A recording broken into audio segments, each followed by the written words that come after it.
So in part one, we talked about how Cersei is about to be exposed as a liar through the revealing of Sir Robert Strong. With one sand snake on the small council and another embedded with the High Sparrow, the Martells are about to have some serious leverage over the Lannisters. Could that leverage cause a marriage between Tristan and Myrcella? Meanwhile, in part 2 and 3, we talked about how the Martells tried to steal dragons on various occasions and have messed up Illyrio's plans. With Aegon and Dany not teaming up and Quentyn failing to woo Dany, the story seems to be heading towards Aegon and Arianna marrying. But something about these pairings doesn't seem right. Marrying a Lannister? Wooing a Targaryen?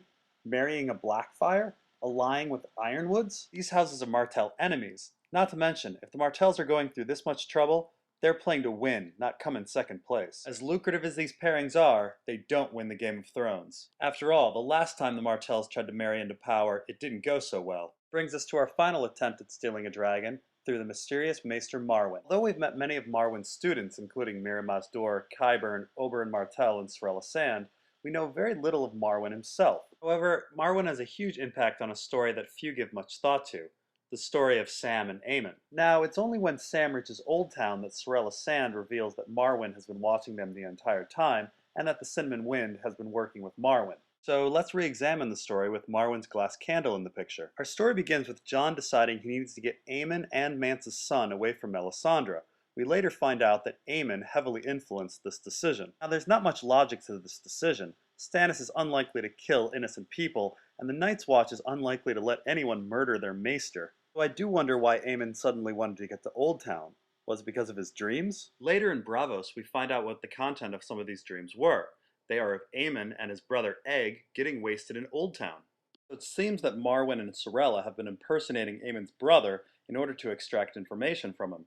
After all, a drunk Aemon is likely to talk. Now Aemon suddenly falls ill in Bravos, but gets better the minute Sam runs into the Cinnamon Wind. Despite having no money, the ship agrees to bring Sam, Aemon, Gilly, and the Babe to Oldtown. Few important things happen on this leg of the route. Aemon dies, and instead of burning the body, the crew stores his body in a cask of rum. Additionally, Gilly seduces Sam, and then weirdly the crew of the Cinnamon Wind threaten Sam and tell him to bang Gilly more. Now when Sam makes it to Oldtown, he only briefly talks to Marwyn. Marwyn quickly hops in the Cinnamon Wind and heads off to find Dany. This is quite a brain fart, as Marwyn just stole Aemon's books, Aemon's body, Mance's son, and Gilly, who may or may not be pregnant. If Marwyn needs king's blood to capture a dragon, he just got a boatload of it. Literally. But if Marwyn and the Martells are interested in stealing dragons, why are they invading Aemon's dreams? After all, he doesn't know anything about capturing a dragon. None of them were around when he was alive. Would be a huge expert on the Targaryen family, though. But why would the Martells care about Targaryen lineage? Well, if you remember, the Dornish master plan involves history, septons, dragons, and Dornish law. Unlike law in the rest of Westeros, Dornish law treats men and women equally with regards to inheritance. Thus, Arianna inherits Dorne over her younger brother Quentyn. Now, in A Storm of Swords, Oberyn introduces the idea that Dornish law should apply to all of Westeros. Of course, under Dornish law, Tommen would no longer be king, and instead his older sister would be. Now, declaring Myrcella as queen is what the Sand Snakes want to do in A Feast for Crows, so it stands to reason that they may try again with their new political power. With leverage over Cersei, they may demand that Dornish law be Westerosi law. Would Cersei ever agree? Well, Tyrion ponders this question in A Storm of Swords, and thinks she would. After all, under Dornish law, Cersei would inherit Casterly Rock. Tyrion also says that Cersei has always hated the sexist Westerosi system, and she wouldn't really lose anything as she would still have one child as monarch.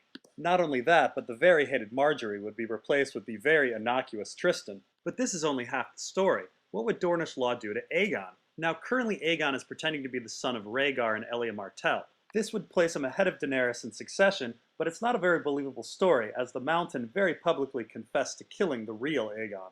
Dornish law may allow Aegon to be honest about his lineage. Through a female line, Aegon may have a better claim than Daenerys. And so it's very possible that Aegon would be totally cool with Dornish law.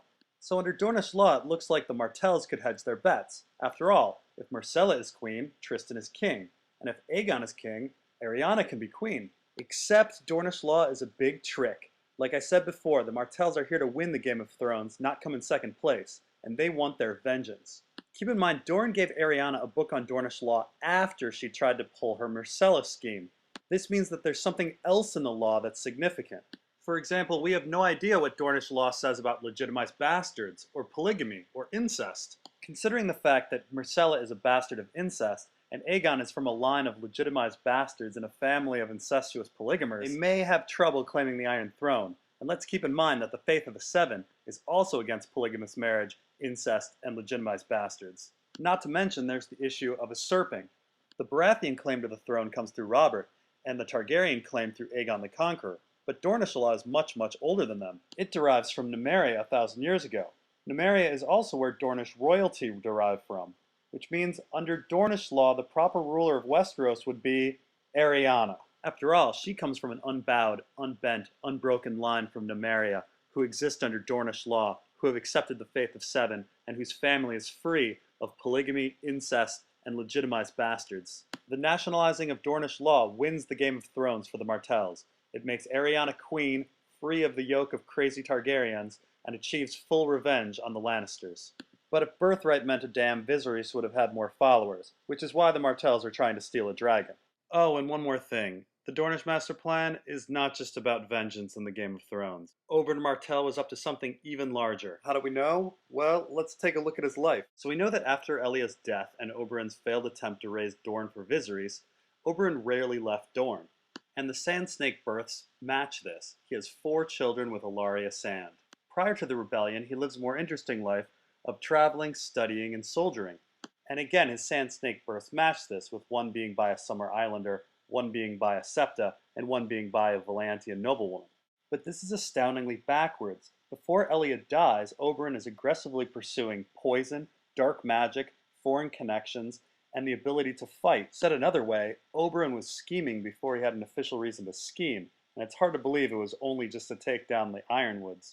Now one could argue that Oberyn was just a really motivated dude, except Doran was pursuing foreign contacts as well. So what was Oberyn up to? Well, the answer might be with the 8th and final sand snake, Obara. Her mother was an Old Town prostitute.